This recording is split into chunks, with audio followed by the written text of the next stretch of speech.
All right. Welcome to Writing Winning Offers 3.0. And truth be told, we shot this video live on Wednesday in front of an audience and the camera malfunctioned. So I'm going to do a screen video only because the content is still really important. We wanted to make sure to share it out. So we're going to dive right in. This video will probably be a lot shorter than the actual training was on Wednesday, which to me is just a reminder of how valuable it is to come on Wednesdays, because we get into a lot deeper conversations and we can communicate and convey more information when there's interaction from the audience. So today you're going to get the nuts and bolts of how to write offers in the current 2020 market, where there is a shortage of inventory, historically low interest rates, bidding wars, escalator clauses, delayed review of offers, all that stuff. This is the buyer version of how to compete in that market and help your clients win. So today we're going to cover contracts inside and out so that you can demonstrate professionalism, but also protect your clients. Make sure that you have provisions within the agreement that protect them and keep them from risking losing their earnest money, while at the same time maybe taking some opportunities to take on some risk that the risk could be minimal and yet the benefit could be pretty significant. So we'll talk about a few of those things. And these are all methods of demonstrating to the other party that you know these agreements inside and out. We're also going to talk about offer review dates and how to use them to your advantage, as well as multiple offer situations and then escalator clauses and when does it make the most sense to use them. So we're going to cover a lot of material today, and hopefully it'll help you win more often. You know, last year we had 36 different buyers where we won on behalf of our buyer and we were not the highest offer. So this stuff works, these techniques work, and money is important, but it's not everything. And it starts with knowing the agreements inside and out. And one of the first things I often see either misused or just missed is the offer expiration date. I never leave this blank. You should never leave it blank either. It is a point of leverage for you. So if you aren't familiar enough with the agreements here in the NWMLS, this, if left blank, defaults to 2 business days. So even if you're going to use 2 business days, put the date in so that they know that you've thought of it, you've evaluated it, and you're communicating it. I never leave anything blank. I fill in everything. I leave nothing to chance, even when I'm using the default values of the agreement. So you should do the same. Make sure the buyer and seller are correct. A lot of agents will put undisclosed in the listing. If you use the Authentisign or Transaction Desk systems, it'll auto-populate the word undisclosed. Well, that's a non-binding agreement. You can't have an enforceable agreement against somebody who's not known, right? So go ahead, click on the parcel number, find out what the name of the owner is, put the owner's name in there, right? That, once again, shows the agent that you know what you're doing. Paragraph 5 is all about appliances. Be thorough. Recognize what's included in the listing and what maybe wasn't. And if it's not included and you ask for it, recognize that that's a weakness in your offer. Washer and dryer are a great example of this.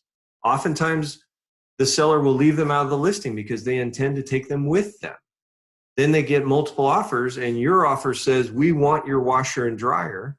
And the other offer, which is very close in price, says, we don't. Well, you're going to lose that. So just recognize when you're putting conditions and stipulations into your agreement that could be deemed as a weakness. Another way to think about it is if it's not a competitive market, you should look at what is in the home rather than what is listed on the listing, because you can ask for all that stuff when you're not competing with other offers. But when you are, you got to be much more careful about it. Clause number 8, what happens if there's a default? You will always check forfeiture of earnest money because you don't want the seller to have the right to sue. That's what it means when you have seller's election of remedies. Don't let the seller sue your client. Enough about that. Charges and assessments levied before but due after closing.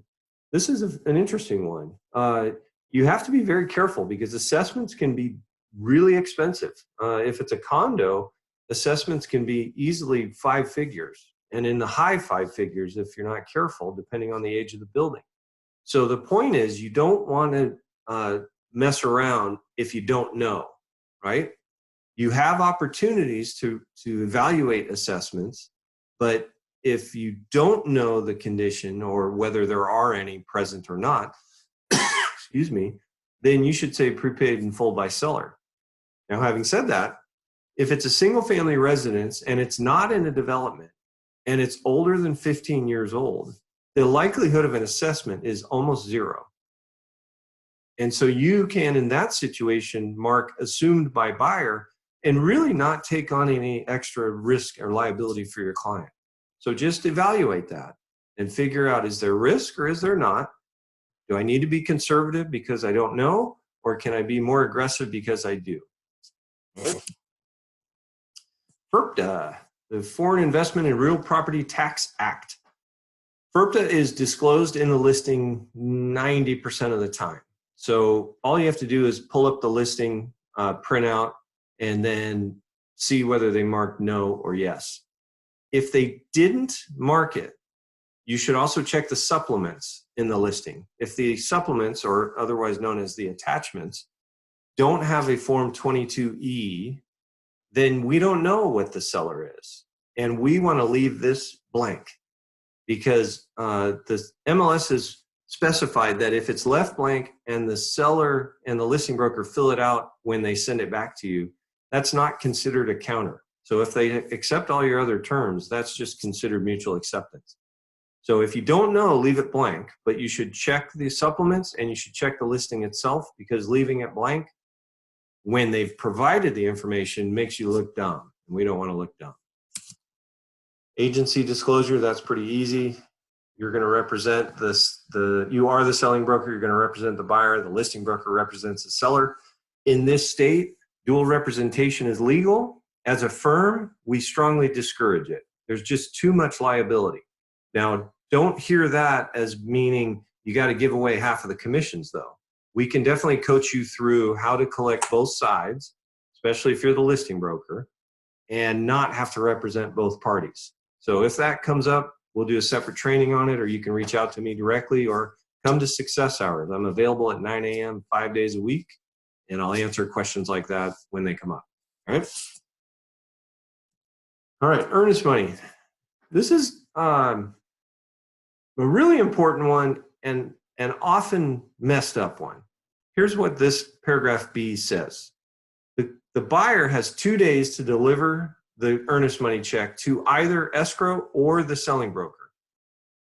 But remember, this training is all about buyers, so I'm going to be referring to you when I'm talking about the selling broker. So the buyer has 2 days to give you the check. You then, once you receive it, have 3 days to deliver it to escrow. So they can either give it to escrow within 2 or give it to you within 2, and then you have 3 more to deliver it. It's 3 days from the date you receive it, though. So if they give it to you on day 0, you don't have a total of 5 days. You only have a total of 3. So be aware of that. The cool thing about this language is if it's delivered late, but it was given to you, meaning if it was delivered after 2 days, but given to you, we can use a Form 89 and fix that. If it's delivered late, period, like after 5 days, or from the consumer delivered to you after 2 days, then we have to do a Form 34, and our transaction coordinator will coach you on what that needs to say. They'll even fill it out for you so that you can just get it signed. In short, what it says is buyer and seller recognize that earnest money was delivered late and both parties agreed to proceed to closing. And that, in the state's eyes, will button up the breach, because you have a breach of the contract at that point. We never want to breach the contract. This is one of the top things that in a DOL audit that they look for, and that's why we take it so seriously. And that is why your commission check will actually get held up if this was done wrong, because we need you to get it fixed. So if you have any doubts, bring it up in Success Hours. We'll address it and we'll make it right. Paragraph W. So paragraph W says the buyer has 10 days if there are any materially inaccurate information within the listing. And that can be a typo if it's a typo about the wrong thing. Like, for example, if it's a 4-bedroom house and they accidentally put 3, that's an insignificant typo in the form in which the mistake was made, but it's a hugely significant issue when you thought it was a 3-bedroom and actually has a 4th bedroom. So a way to make your offer more compelling is to strike paragraph W. That communicates to this listing broker and the seller that not only do you understand the agreements, but you're not looking for any cheap outs. You know, if you use the templated offer cover email that's in V4, it has, hey, here are the strengths of my offer. This allows you to add one more strength to your list of to your offer's list of strengths. So I always, 100% of the time, waive this because I have never used it to invoke terminating an agreement. The way you do it is you simply put an X through it, right? And have your clients initial it. Another mistake I often see is when people do addenda after mutual, they forget the purchase and sale date. So here's an example of a purchase and sale. You can see right here, it was written on August 21st of 2017. They subsequently did an addendum. The following is part of the purchase and sale agreement dated September 11th, 2017.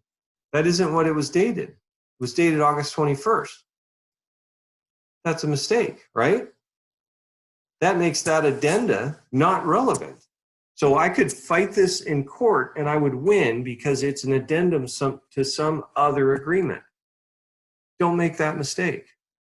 Pretty easy, right? Financing, Form 22A. I would say the most common reason why people waive their financing is not because they were compelled to, it's because they accidentally waived it. What happens is, in your offer, you've communicated to the seller and the listing broker that you intend to use financing to buy this property, and you're using a particular structure. Paragraph 1A is where you communicate that structure. Could be 20% down conventional, it could be 3.5% down FHA, it could be 0 down VA, whatever it is, you've communicated it because the seller has the right to evaluate whether they feel comfortable with that or not. And in a multiple offer situation, they're going to feel less comfortable with the people who are putting less and less down.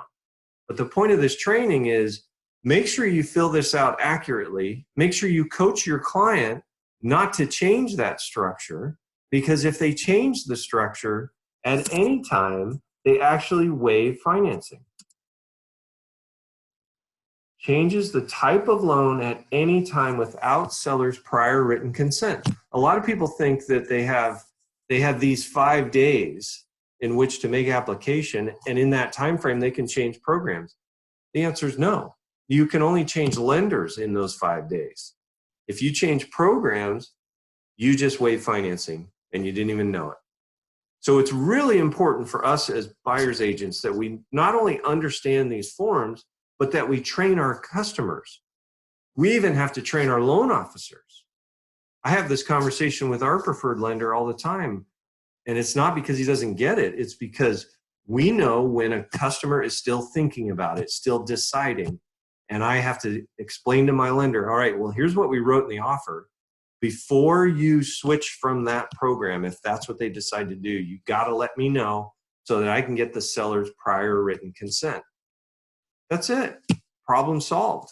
But people skip that step. And if I'm the listing broker, you skip that step, we're keeping your earnest money. Hopefully you close, but if you don't, we're keeping your earnest money, all right? The other way you can waive it accidentally, it's not really on accident, you had to take action to do it, but you can waive it by changing lender if you do it outside of this 5-day window, if you use the default value of 5 days. So you can submit a pre-approval with Screaming Chicken Mortgage, and then 2 days later replace it with Bank of America or Wells Fargo or whomever. As long as you're within the 5-day window, you don't need the seller's prior written consent.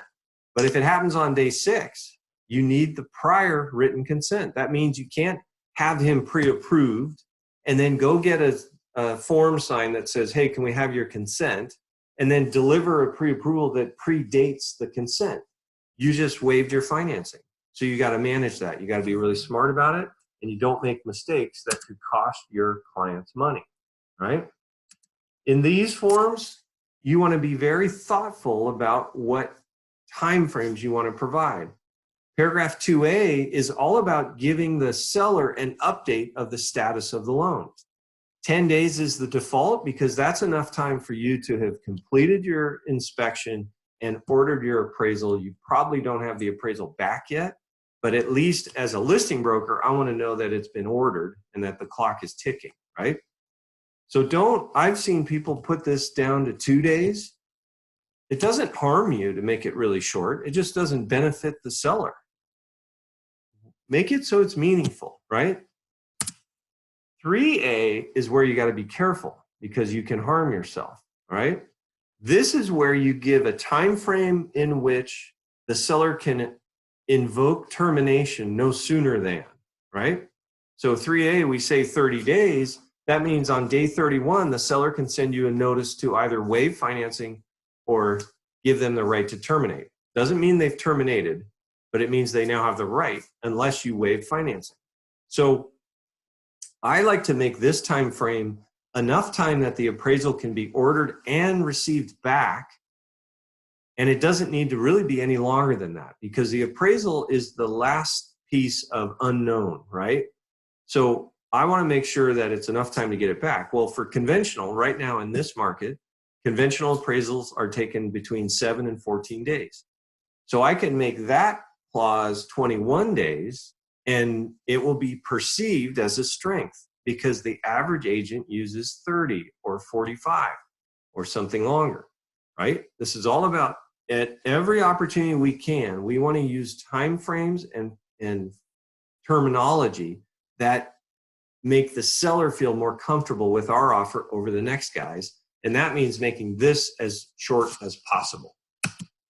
Paragraph 3C is a unique paragraph in that it says appraisal less than sales price. If buyer waives financing under this paragraph, it will or will not constitute waiver of the low appraisal clause, paragraph 7.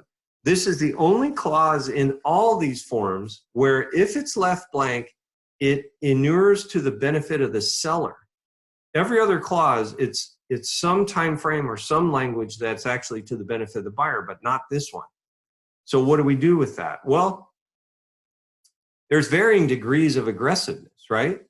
We could mark will, which is to the benefit of the seller, because we have no intention of waiving financing, right? Especially if you're really familiar with and skilled at that paragraph 1 that we just went over. If I'm nervous about that, I can mark will not. It won't be perceived as a huge weakness by the listing broker and the seller because it's the most common. But for that reason, marking will does stand out a little bit more because they view that as a more aggressive step. And again, what that means is if we waive financing, we are also waiving paragraph 7 or we are not waiving paragraph 7. Will not benefits the buyer. Does that make sense? All right. Closing costs, it's all part of the net, right? So if you're going to do closing costs, never do a percentage ever and never do a round number. If your loan officer is too lazy to tell you exactly how much money they need for their closing costs and just says, get me $5,000, change it. Ask for $4,987. Make it sound specific. It's less likely to be struck. If you do 3% or $5,000, both those examples are going to be viewed by the listing broker as just a money grab, especially 3%. So don't do that. If it is 3%, do the math and then make it a slightly different number. That's it. And represent it as a dollar amount, not a percentage. All right, enough about that. Paragraph 7, this is the one we've been talking about. This is the low appraisal clause. What this clause says is if the appraisal comes in low, the seller then has 4 options The first of which is a reconsideration of value. The second is to just say yes to the low amount. The third is to propose a number in between. And the fourth is to reject the low appraisal and just say it's only yours if you pay what you already agreed to pay. If they go with that fourth one, they've now also given the buyer the right to terminate. So what happens more often than not is that option number 3, some sort of reduced amount. And that's usually initiated by a conversation where buyer's agent and listing broker are going, all right, well, the appraisal came in 10 grand low. My buyer is going minimum down. He's only got like 2,000 extra bucks. That's the most we can contribute. Will the seller come down 8 or whatever, or let's split it, or, it's a conversation and negotiation, and then we circulate an agreement. Okay.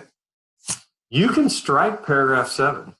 If you want to tell the seller, hey, we're buying this thing no matter what, you just cross out paragraph 7. But that's got a lot of risk, because if it comes in low, how do you know by how much? You can do a CMA. I've done lots of CMAs, thousands of them, but I've still had appraisers surprise me. So it's a little tricky, but there's other ways to address it, and here's some examples of how. There are 5 levels of appraisal compromise, right? The most conservative of which is no compromise at all, right? Paragraph 3C, you'd mark will not, because if we waive financing, we don't want to waive that. The next most aggressive, which is still quite conservative, is you still leave all the default language in there, but you mark will on paragraph 3C. The next most aggressive is you can use form 22AD, which literally says, if it comes in low, I'll cover the first blank dollars. So you can have that conversation with your client and say, okay, let's talk about this because we bid it up. There's a risk of a low appraisal. How bad do you want this house? If it comes in low, the seller could refuse to sell it to us. Do you want to offer to cover the first X dollars? And if so, how much? Because that will be viewed in my offer as a strength, right? Now, the most aggressive is to just strike paragraph 7, because there you're communicating, it doesn't matter how low it comes in, we are going to close, right? And you literally put a big X through paragraph 7 and initially, right? Inspections. Let's talk about inspections. The first rule of thumb is no matter what you're doing in regards to the inspection, you are always going to have a Form 35 in your offer, because at the very least, you're going to use it to waive inspection, right? So we come in with an inspection. If we have the contingency, you're going to fill in how many days do you need for that contingency. I can tell you 98% of the time I use 5 days. I only do more than 5 days if my client is traveling and can't be present and is insistent that he wants to be present. I've done them where they're traveling and I just go and they're not there. But I never do 6 or 7 days, because 5 days excludes weekends. Anything over 5 days includes weekends. So a 6-day contingency is actually longer than a 5-day. Imagine that, right? So don't do 6 or 7. I saw one yesterday that was 8. I mean, if you did 5 days, depending on what day of the week, in most cases, you're going to get 7 days anyway. So why not make it attractive, right? This is all about writing winning offers. Make it look attractive. All right, you have 5 choices when you are considering an inspection. The most conservative is have an inspection contingency. You know, make it as short as possible, but you're going to have it, and the seller is going to realize that you're going to do this inspection, and if it doesn't go well, you're going to come back and ask for something. Money, repairs, or both, right? You could perform a pre-inspection. That's where your inspector goes in before you even write the offer. And you tell them, I want to know what's wrong with it, and then I get to decide if I still want to write an offer based on what's wrong with the house. You could also put language in your offer. Language like this: the buyer to perform an inspection of the subject property. Inspection is for informational purposes only, and buyer agrees not to raise any issue or renegotiate items if the cost to cure is lower than $5,000 per item. You can make that $2,000, you can make that $10,000, but you put this language into the offer so that the seller knows you're not going to nickel and dime them on the little things, right? The fourth option is a little more compelling language that does effectively the same thing. The big difference is it preemptively waives Form 35 if there is not a material issue or defect. But the language says the same thing. If it's not bigger than X, we waive. And we'll send this out to you so you can copy and paste it into your offers if you want to use it. The fifth option is don't have an inspection contingency, but still perform the inspection during the 3-day right to revoke of Form 17. Right? So you can waive inspection entirely, but still do it. Or you can waive it entirely and not do it.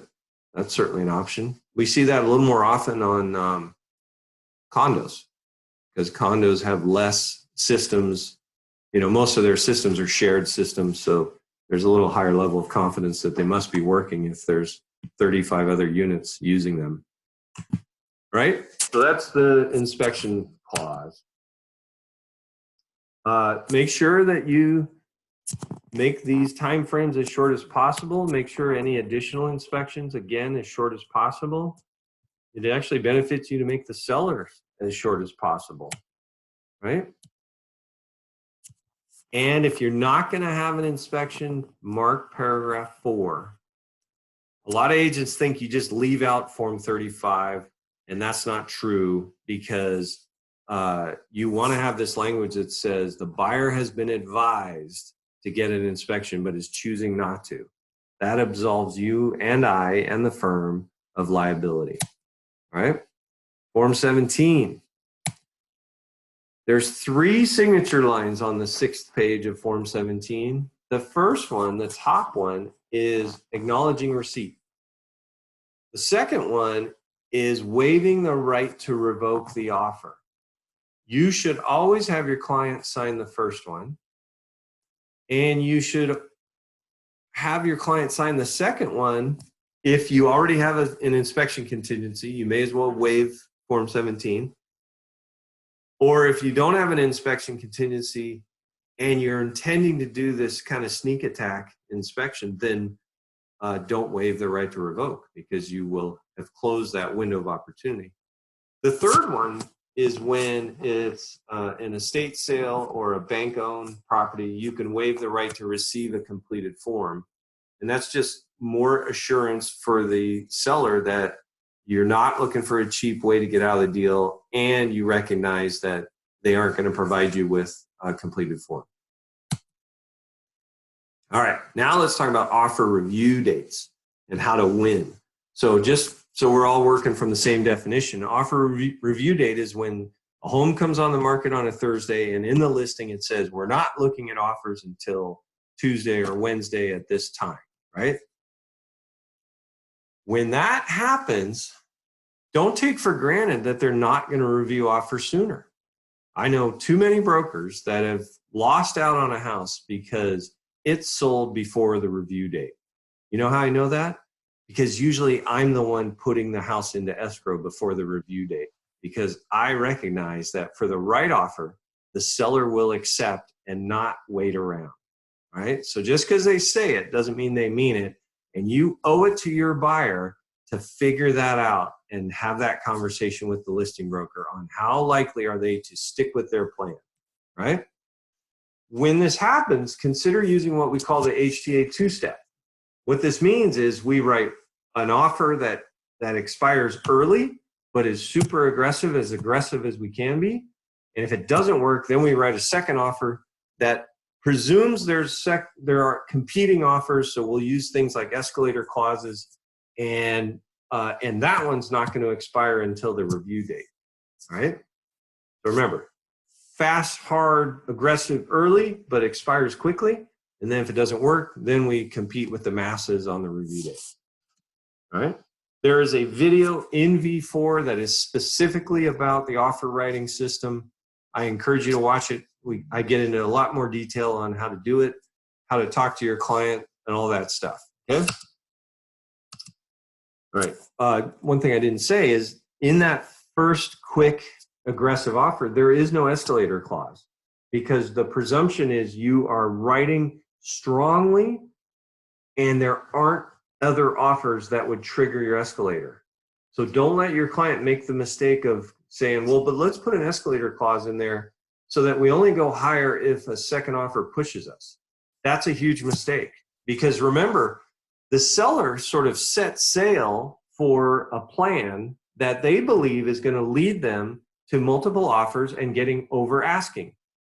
And then you come in with this offer that's at asking or maybe even below asking, expecting them to break their plan. They're not going to do it. They're only going to do it if they think your offer is as good as it's going to get if they were to wait. And why not just take it early, right? I closed one just week before last where we did exactly that. They said, you know what? You're the right buyer for us. We're not going to wait around. Let's do this thing. And we closed. So it works, but you got to follow this process because there's a couple pitfalls that we want to avoid, right? But if the first offer doesn't work, all you're going to do is rewrite the first page. You're going to add a 35E for the escalator, and then you're going to submit that offer, with the other buyers. But you're going to do it 1 hour before the listing agent meets with the seller. No longer. If you do it longer than an hour before, you run the risk of the listing broker shopping your offer to get other people to increase their offers. And in 100% of those instances, you lose because they increase their offer over yours, right? So we do 1 hour before. In our conversation with the agent, we make sure that that's not going to create a hardship.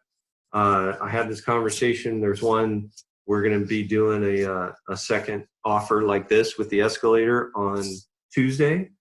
And he's meeting with his client at 9:30. And I said, so if I get it there at 8:30, does that give you enough time? And he goes, oh yeah, we planned on it. In fact, we planned an extra half hour so we could print everything and bring it with us. So it is perfectly reasonable. And because I asked, he thinks more of me.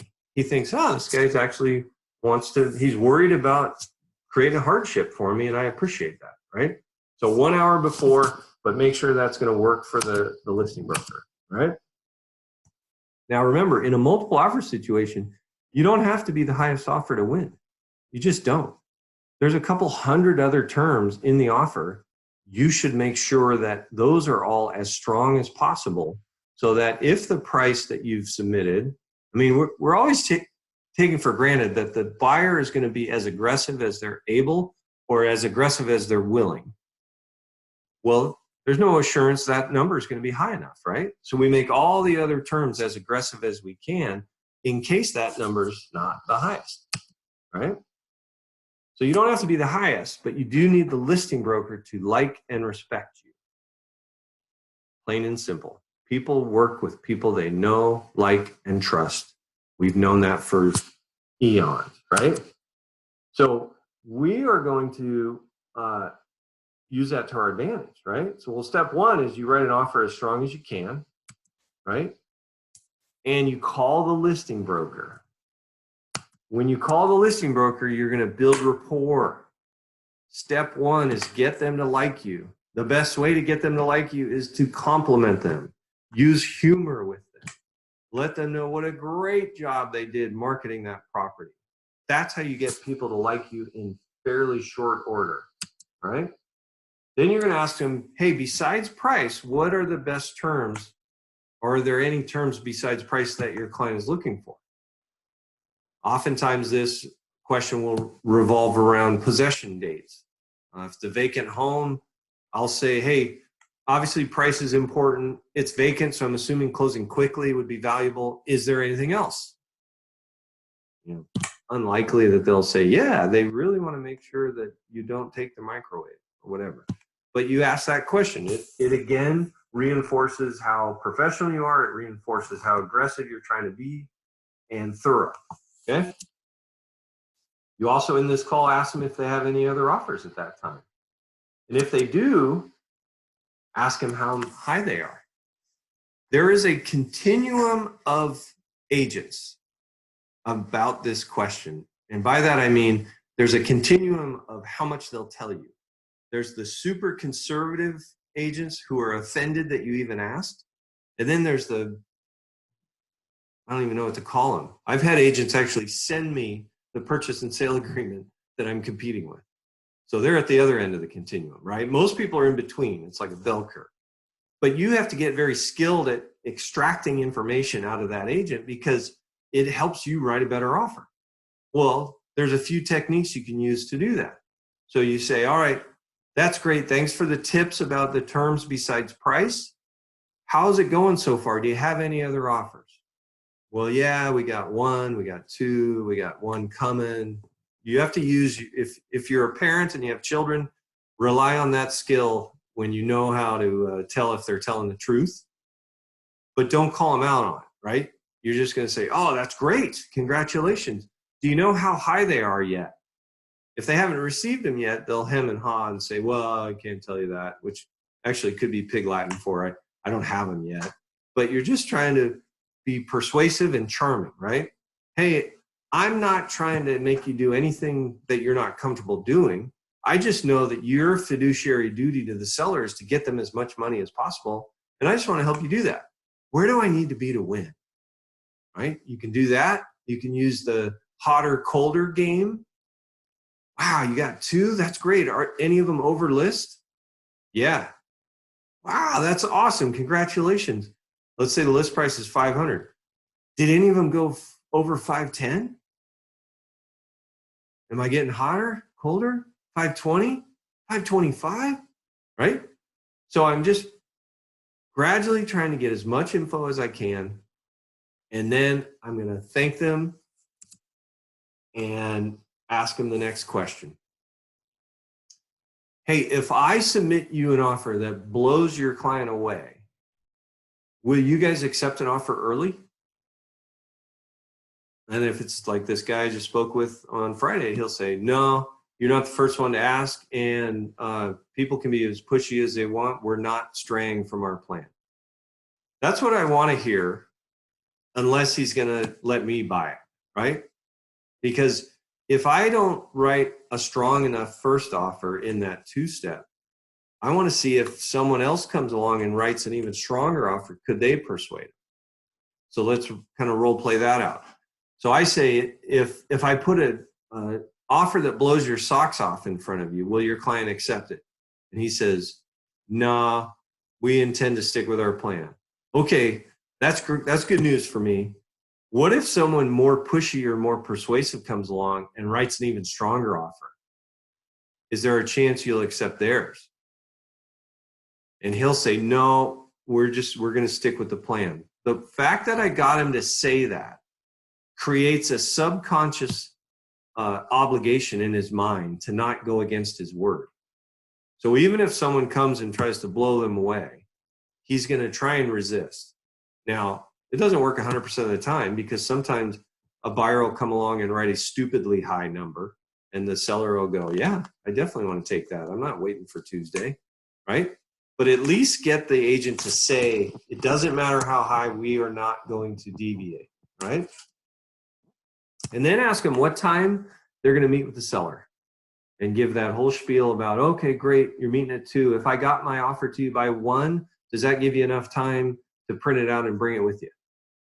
If he says, can you get it to me by noon? I'm going to say, absolutely. And I'll get it to him 2 hours early if I have to.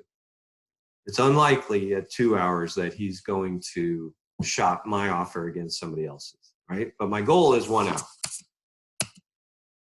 All right, so then we write the winning offer, or write an offer using the winning offer techniques.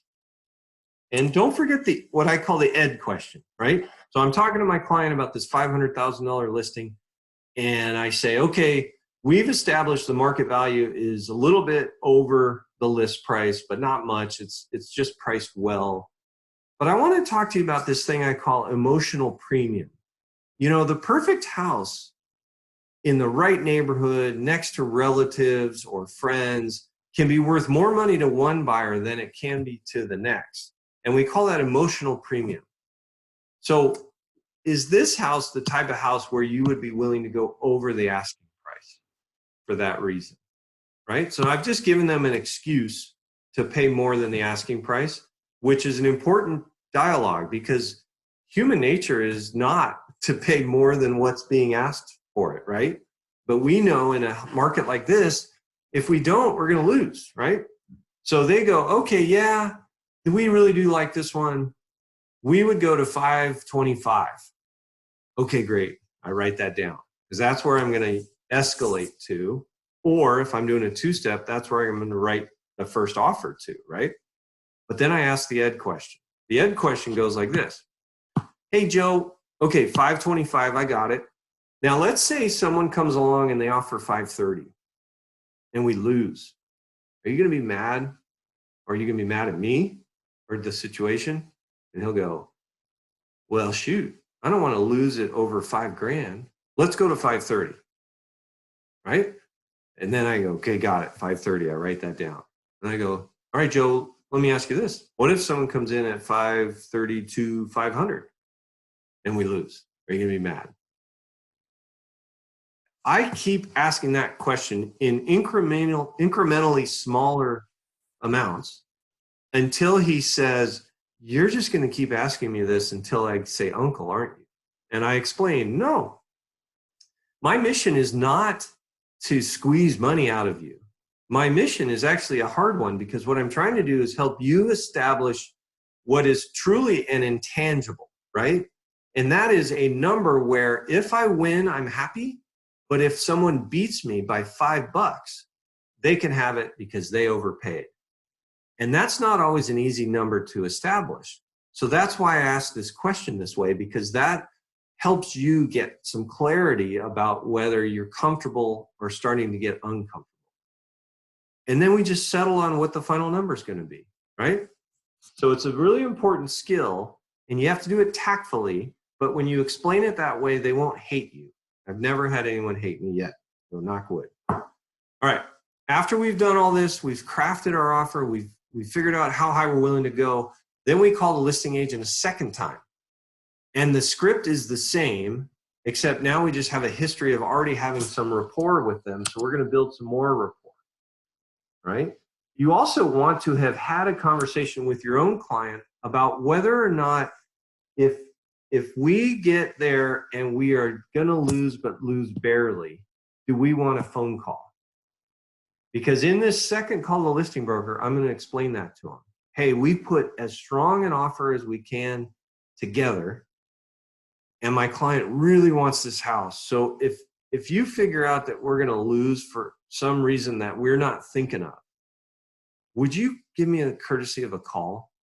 Because we can sharpen our pencil a little bit more if we really have to.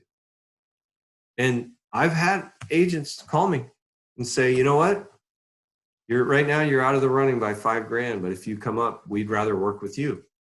And the rather work with you is because of all the rapport building and all of the professionalism that I demonstrated in my offer. They want to work with me, but their client is saying, yeah, but I'm not going to leave $5,000 on the table. So they call me and say, if you can come up, it's yours. And then I call my client and I call him back and I say, yep, we'll come up. I'll have it to you in writing in 20 minutes or whatever. All right. Then package your offer like a pro. Make sure that all the I's are dotted, all the T's are crossed. Make sure that you use the cover email that we have in V4 that extols the virtues and benefits of your offer. And then stack your offer alphanumerically.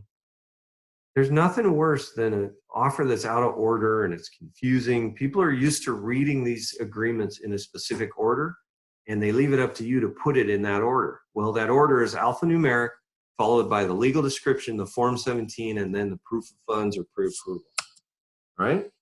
And then you send it in 1 hour before their meeting. Plain and simple. And then you brace for the good news, right? You also might need to prepare your client for what could be bad news. So it all starts with explaining the timing. Hey, they're reviewing offers at 6 p.m. We may not hear anything until 9 p.m. I'm going to try and be in constant contact with the listing broker so that we get answers as quickly as possible. But just know that I've had several occasions where it's spilled to the next morning. If that happens, I will be in communication with you, but it will also probably be because they asked for it and I said yes to it, right? I've often extended an expiration till the morning because sometimes sellers say, we just want to sleep on it. You know, if they're really conflicted, maybe the buyer love letters are really charming and persuasive, and there's two of them that are both equally charming and persuasive, and they're hoping God is going to give them some guidance on which one to select, right? So anyway, you inoculate your client to that. You also let them know that at this point, here's how many other offers we know of, right? Because I've spoken to the listing broker twice. He's told me how many offers he has. Hopefully he wasn't lying, but I'll let him know, hey, my sense is he's got one offer, but he has two more coming, plus ours, or whatever, right? And in that situation, there's a chance we aren't going to win. But one of the cool things is you usually will have a sense if you're going into a buzzsaw and you're going to lose, right? So you can coach your client and just say, you know what? Sometimes it's like a rabbit out of the hat. We could win, but at this point, I know we're not the highest offer. But hopefully all of the other strengths in our offer will allow us to win. And if not, that's all right. That just means that one wasn't meant to be, right? When you find out the results, if you lose, don't miss this opportunity to coach your client.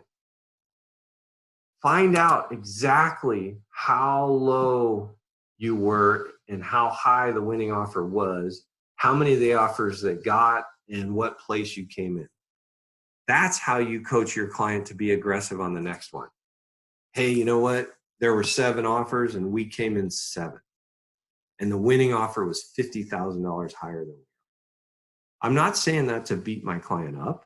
I'm saying that to educate them on the condition of the market, how competitive it is, and whether or not we find a house that we want to be more aggressive on. It gives them that sort of confidence to be more aggressive when the next house comes along, right? Escalator clauses. So our Form 35E is the escalator. You want to use it pretty much every single time you think there's a second offer or more, right? And what the reason is, it allows you to write an offer at a number that's lower, but if it's not high enough to win, you will escalate to a number that's higher if pushed. So it keeps your client from overspending in the absence of a higher offer, right? Start at the list price. So just to give you kind of the general terms, it's, hey, our offer is 500 and we're going to escalate to 530 if we're not the highest offer. And we're going to beat all other offers by $5,000. And what that does is that allows, if there's a 515 offer, we're going to win at 520. We don't have to go all the way to 530. Make sense? All right. I've seen agents start under the asking price. Don't do that. That's stupid. We're not stupid, right? Why would you say, I'm going to start at 495, but I'm going to escalate to 30 grand over the asking price? Because what you're doing is saying, I want to be offensively low because if I can steal your house, I want to. But if I can't steal it, I want to overpay for it. That makes no sense at all, right? So always start at the list price or even a little bit higher than the list price, especially if you already know that there are other offers, right? Start at 505 in my example. And then make the cap, the ceiling, whatever your client's maximum is. In my example, we're using 530. Also, don't make the incremental mistake. In Form 35E, it asks you what increment by which you want to beat other offers. I've seen agents write $500. Well, that's idiotic. Remember, there's hundreds of other terms in this offer. Price is just one of them. So if you tell me, yeah, I'll go to 5 to 600,000, but I'm only going to beat other offers by $500, and the highest other offer is 510, let's say, the 600 number is no longer relevant, and you're not even going to 511. You're going to 510, 500. And if their earnest money is huge and yours is small, or their financing is 20% down and yours is 3.5, or any of these other terms is stronger than yours, $500 is not a reason to take on more risk, but 5,000 is. So use the same rule of thumb with your clients that we use for earnest money. 1 to 3% of the purchase price should be the increment by which you beat other people. So in my $500,000 list price example, $5,000 is a minimum. 7,500 would be even better, right? If we are not the highest offer, I will beat all offers by $7,500 up to a maximum of whatever their maximum is, right? Here's what the escalator looks like. Here's what we're talking about, right? The purchase price will be increased to $5,000 more than the net price of the competing offer, and in no event shall exceed 530. So it's $5,000 in the first hole, 530 in the second hole, right? Or whatever numbers your client is comfortable with. But it's the increment followed by the ceiling or maximum. This third hole or field is a provision to qualify the competing offer that triggers your escalator. The default is 60 days. I can't think of the last time I did anything other than 60 days because I have a fear that if I put a number in there, like I've seen agents put in there 15 days. Well, if I have 5 offers and I'm a listing broker and your offer says you're going to escalate to 530, but only if the second offer closes in 15 days or less, and there's no cash offers in the 5 offers I have, your escalator is now no longer relevant. It won't get triggered. 60 days allows anybody with a 30-day closing, a 45-day closing, even a 60-day closing to still stay in play and still trigger my escalator, which is what I want, right?